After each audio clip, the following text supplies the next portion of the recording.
Pernahkah kamu berpikir bahwa orang lain tidak akan pernah menyakitimu dan akan terus berbuat baik kepadamu karena kebaikan yang sudah kamu lakukan di masa lampau? Atau kamu akan tetap mengira bahwa orang lain akan tetap mengagumimu dan juga menghargaimu?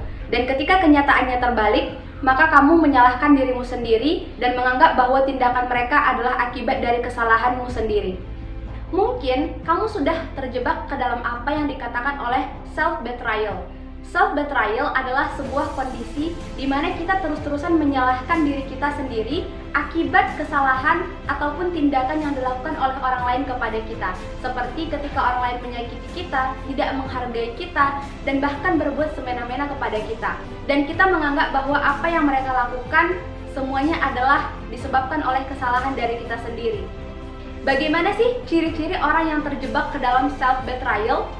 Pertama, mereka biasanya mengatakan I'm okay when it's not okay. Mereka biasanya mengatakan bahwa mereka baik-baik saja walaupun mereka dalam kondisi tertekan dan tidak baik-baik saja, untuk menghindari orang lain, menjauhi, dan juga semakin tidak menghargai mereka. Biasanya mereka tidak mau terjebak ke dalam yang namanya konflik, dan mereka akan meninggalkan masalah tersebut dengan mengatakan bahwa mereka baik-baik saja walaupun mereka dalam kondisi terluka. Bahkan tak jarang mereka akan meminta maaf atas kesalahan yang sebenarnya bukan kesalahan dari mereka.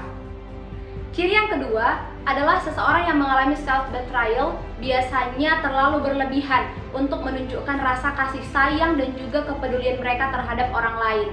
Mereka lebih mempedulikan orang lain dibandingkan dengan mempedulikan diri mereka sendiri.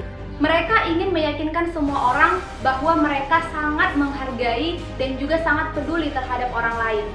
Ciri yang ketiga adalah terlalu menjaga perasaan orang lain dibandingkan dengan perasaan kita sendiri. Biasanya seseorang ini tidak bisa jujur terhadap apa yang dia inginkan terhadap orang lain.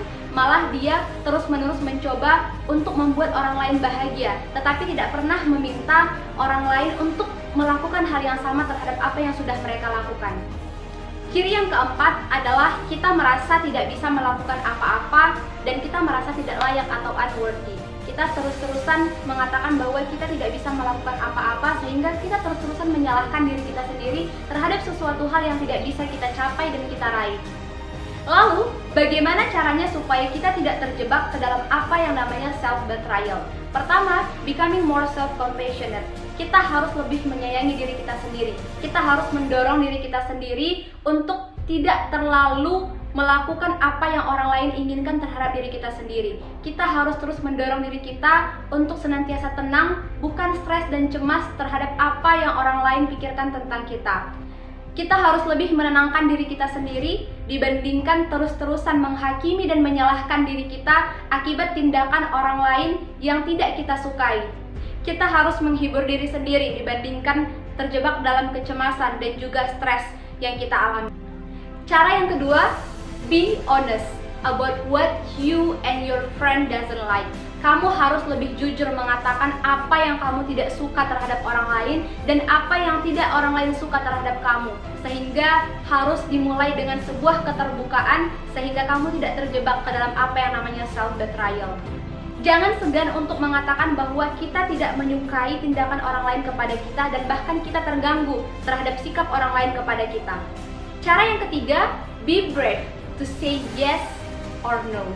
Jadi kita harus berani mengatakan iya dan juga mengatakan tidak jika memang kita tidak bisa melakukan apa yang orang lain inginkan.